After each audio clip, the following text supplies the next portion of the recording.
En la política, las casualidades no existen. Existen las causalidades y cada causa tiene su efecto. Primero fue Perú, luego fue Ecuador, luego pasó lo de Chile, luego se sumó la vergonzosa elección en Bolivia y ahora solo estaría faltando la frutilla del postre, que son las elecciones en Argentina y Uruguay. Eso sería lo último para que se cierre el ciclo de una forma perfecta. Pero para entender esto, hay que ver, hay que conocer lo que hay detrás. Mira, toda historia tiene un principio. Esta también. Y comienza con el Foro de Sao Paulo. Es una organización creada en 1990 a partir de la iniciativa de Lula da Silva. El motivo de su creación, el que llevó a la creación del Foro de Sao Paulo, es el fracaso global del comunismo en general y de la URSS en particular, con la caída del muro de Berlín. El Foro de Sao Paulo es la manera en que la izquierda marxista latinoamericana, de la mano de Fidel Castro y Lula da Silva, cambió la agenda para que el comunismo siga vigente en América Latina. Pero, ¿cómo funciona todo esto?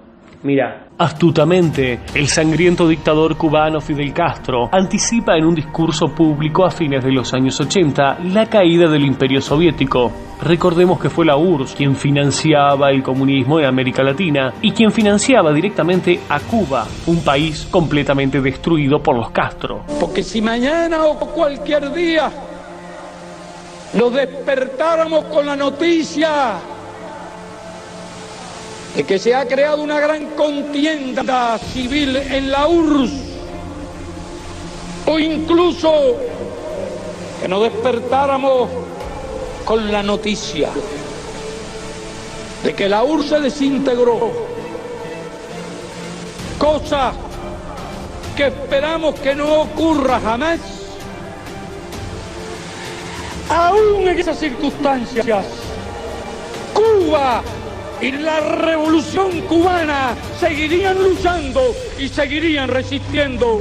4 meses después de ese discurso, cayó para siempre el muro de Berlín, aplastando al comunismo en Rusia. Y es así donde se conforma el Foro de Sao Paulo, una estructura que suplantó a la vieja Unión Soviética. Ahora, la pregunta es, ¿cómo funciona el Foro de Sao Paulo? Cuando entra a maquinarse el Foro de Sao Paulo, los países latinoamericanos empezaban a tener gobiernos republicanos y democráticos, dejando atrás las viejas dictaduras. Se empieza entonces a planear la infiltración por parte del Foro de Sao Paulo en el modelo republicano. Los líderes comunistas de América Latina se plantearon la siguiente duda. Ahora que los países y las personas aceptan la democracia y la república, siendo que el comunismo es el antónimo de esto, ¿cómo carajo hacemos para implementar el sistema dentro de sociedades que prefieren la democracia y lo republicano? Desde el Foro de Sao Paulo adoptaron para ello las posturas y reflexiones del oscuro Antonio Gramsci, sobre todo su concepto de hegemonía. En síntesis y muy resumido, Gramsci decía: tomen la educación y la cultura, el resto se dará por añadidura. Para resumir, el Foro de Sao Paulo, en conjunto y reunido con las izquierdas de la región, buscó así darle impulso a viejas ideas y reciclarlas, viendo que el comunismo ya no podía jugar con sus antiguos conceptos y eslogans de plusvalía, expropiación, reforma agraria y luchas de clases y bla bla bla bla. Ahora toma las banderas de, por ejemplo, el lobby LGTBQ, el indigenismo, el ecologismo y cosas un poquito más actualizadas. En sus mejores años, durante la década del 2000, los partidos cercanos al organismo gobernaban países como Brasil con Lula da Silva, Argentina con Néstor Kirchner, Chile con Michelle Bachelet, Venezuela con Hugo Chávez, Uruguay con José Mujica, Paraguay con Fernando Lugo, Ecuador con Rafael Correa, Bolivia con Evo Morales, Cuba con Raúl Castro y Nicaragua con Daniel Ortega, entre otros. Lo conformaban, además, las diferentes guerrillas aún existentes. El caso más emblemático son las FARC, que es también quienes aportan dinero. Son los mayores productores de cocaína en el mundo, 600 toneladas métricas anuales. Todo esto es conspiranoico. Sí, podría ser. Yo opinaría lo mismo si desconociera todo este tema. Pero ¿sabes qué? Todo lo del Foro de Sao Paulo está documentado. ¿Y sabes qué? Luego de las revueltas en Chile, el dictador venezolano, el narcodictador Nicolás Maduro, salió a felicitar al Foro de Sao Paulo. ¿No me crees? Mira. Todos los partidos políticos líderes del Foro de Sao Paulo que se realizó en Venezuela del 24 al 28 de julio. Así que al Foro de Sao Paulo le puedo decir desde Venezuela, estamos cumpliendo el plan, Foro de Sao Paulo. El plan va como lo hicimos. Va perfecto el plan. Ustedes me entienden. Foro de Sao Paulo, el plan va en pleno desarrollo. Hasta ahí todo lo que fue el Foro de Sao Paulo.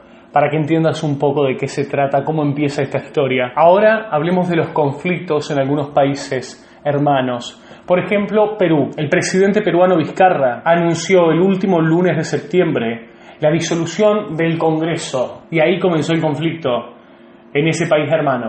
Ante la denegación fáctica de la confianza y en respeto irrestricto de la Constitución política del Perú, he decidido disolver constitucionalmente el Congreso. Vizcarra tomó la decisión después de que el Congreso lo desafiara y eligiera a un nuevo miembro del Tribunal Constitucional, sin discutir la cuestión de confianza presentada por el Ejecutivo para intentar detener ese proceso. La situación actual, que es calificada por muchos analistas como una de las peores del siglo. Es absolutamente inconstitucional lo hecho por el expresidente. No lo digo solo yo, lo dice el Colegio de Abogados del INE en un pronunciamiento y todos los especialistas en derecho constitucional. Él ha estado sistemáticamente provocando esta crisis con apoyo de grupos de izquierda, de grupos comunistas, de grupos chavistas, que son los que integran las manifestaciones que respaldan esta decisión. Los que ahora aplauden este golpe de Estado no entienden que estamos entrando en la ruta castrochavista impulsada por el vizcarrismo comunista. No se dan cuenta que Hugo Chávez se ha reencarnado en Martín Vizcarra y que toda su fórmula, repásenla, repase a Perú, todo lo que hizo Hugo Chávez, todo lo que ha hecho Maduro y mira ese millón de venezolanos que tenemos en nuestra patria. Lo que está pasando, por ejemplo, en Ecuador.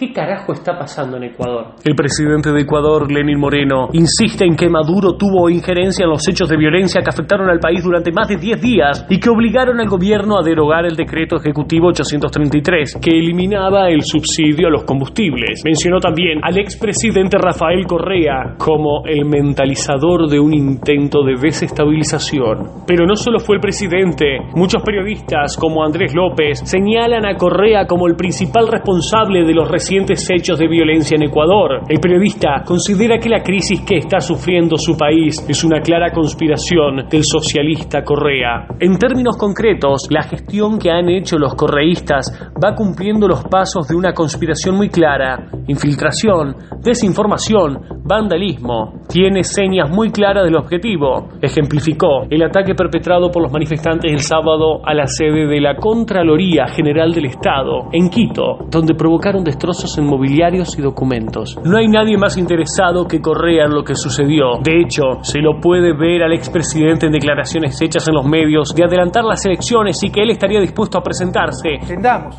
que aquí no hay golpismo. Los conflictos en democracia se resuelven en las urnas.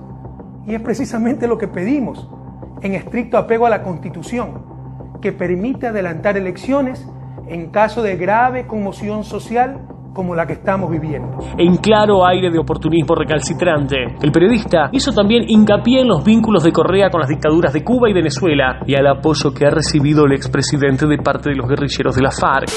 Está soplando una brisa bolivariana que va a venir desde el Río Grande y un poquito más arriba hasta la Patagonia. Brisa bolivariana. Toda persona con un mínimo de conocimiento y sin una gota de fanatismo sabe que no es un secreto que ha habido diferentes actividades de izquierda en parte del mundo y esto ha llevado focos de violencia.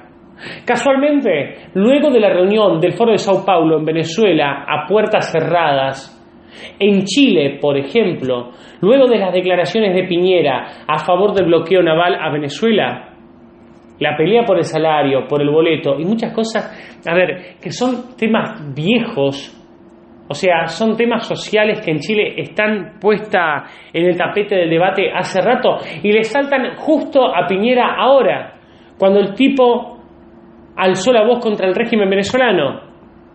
Casualmente le salta a él. ¡Oh, qué casualidad! Somos todos bobos y nos chupamos el dedo.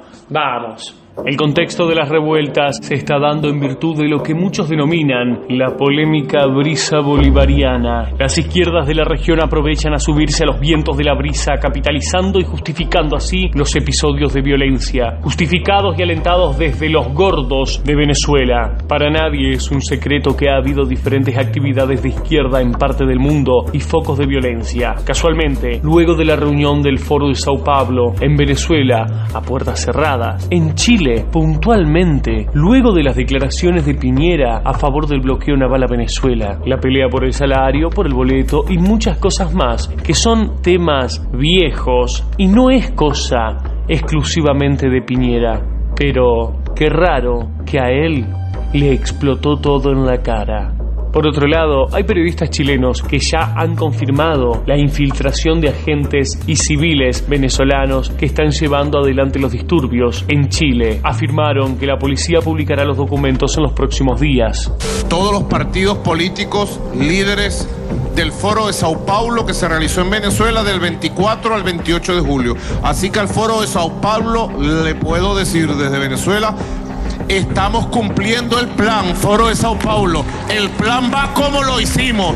Pero no todo terminó en Chile, porque también Bolivia estuvo en conflicto estos últimos días por una clara maniobra de fraude por parte del gobierno de Evo Morales. Evo Morales poco a poco se terminó convirtiendo en el alumno más fiel del chavismo. Más de 12 años con un gobierno férreo que ha limitado las libertades individuales, ha perseguido a opositores y a periodistas críticos. Aunque actualmente se presentó a unas polémicas elecciones, el pueblo boliviano ya le había dicho no a la reforma de la Constitución para que se volviera a presentar a las elecciones. Era la primer derrota en 10 años de Evo Morales. El pueblo ha decidido.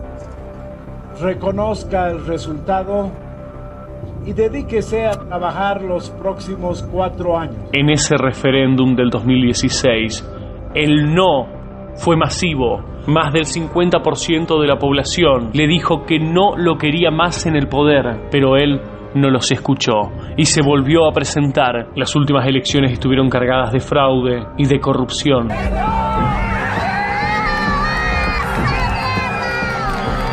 El tribunal presentó datos con un cambio inexplicable de tendencia que modifica drásticamente el destino de la elección y genera pérdida de confianza en el proceso electoral. Instamos a la autoridad electoral a que defienda decididamente la voluntad de la ciudadanía boliviana. Acusar al régimen chavista de lo que está pasando en varios países latinoamericanos podría ser una locura sin ningún fundamento, sin ningún dato, pero ¿sabes qué pasa? Chávez prestó muchísimo dinero a varios países latinoamericanos. La plata del dictador Chávez invertida en algunos países. En los últimos 10 años, el fallecido dictador de Venezuela, Hugo Chávez Frías, les regaló a sus aliados internacionales más de $53 millones solo en 2009, y pese a la crisis, mientras reducía un 50% el poder adquisitivo de los venezolanos. Según informes, Cuba recibió $19.700 millones, Argentina, $8.560 millones, Ecuador, $5.580 millones, Brasil, $5.250 millones, Nicaragua, $4.880 millones. También Bolivia recibió $2.912 millones. Esto fue durante los primeros 2 años y medio de gobierno de Evo Morales. Uruguay tampoco se quedó atrás y recibió $42 millones. No es descabellado hacer futurología en el caso de Argentina. En Argentina, este 27 de octubre hay elecciones. Mauricio Macri versus Cristina Fernández de Kirchner y su chirolita Alberto Fernández. El chavismo está viendo esto impaciente y ya le mandaron un mensaje a Alberto Fernández, el candidato a presidente ficticio. Mirá lo que le decía Diosdado Cabello, uno de los narcofuncionarios cabecillas del régimen chavista. Hubo elecciones en Argentina, ojalá Dios querido que no me equivoque, que a quien están eligiendo no vaya a creer que lo están eligiendo porque es él. ¿Te das cuenta? Las cosas no son casualidades, son causalidades, como decíamos al principio del video. Ahora va a estar en cada ciudadano de bien qué hacer. Si se arrodillan ante las dictaduras socialistas del siglo XXI, o luchan por la libertad, luchan por su patria, luchan por sus hijos, luchan por su futuro. No podemos permitir que todas estas basuras, los Correa, los Bachelet, los Evo Morales, los Maduro, los Kirchner, los Lula da Silva, toda esa paparruchada que hablan de la América Unida, de la hermandad latinoamericana, pero los únicos que los que les fue bien fue a ellos, porque ellos terminaron multimillonarios y sus pueblos terminaron completamente pobres. Yo lo que les diría a todos los argentinos, a todos los chilenos, a todos los peruanos, que les gusta el socialismo, váyanse a Venezuela, váyanse, vivan ahí y no nos rompan más las pelotas a nosotros. Porque el grueso de los pueblos latinoamericanos no van a querer eso y van a luchar con sangre, sudor y lágrimas hasta el final para barrer a toda la escoria socialista que ya nos inundaron en la decadencia económica, social y cultural. La libertad no es un regalo, es un premio y hay que luchar hasta lo último por ellas. Y el enemigo está cerca. Será cuestión de cada uno, con su conciencia, saber lo que va a hacer.